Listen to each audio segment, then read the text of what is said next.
Ac Iwan yn coginio. Mae Ffion yn sgrifennu a Gwion sydd yn canu.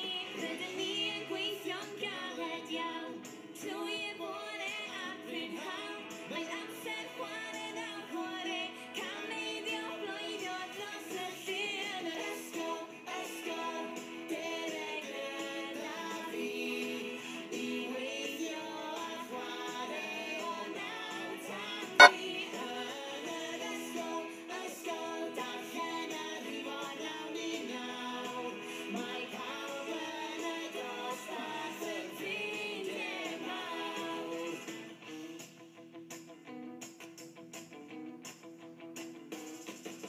Mae'n amser cinio tir dydd cael i redeg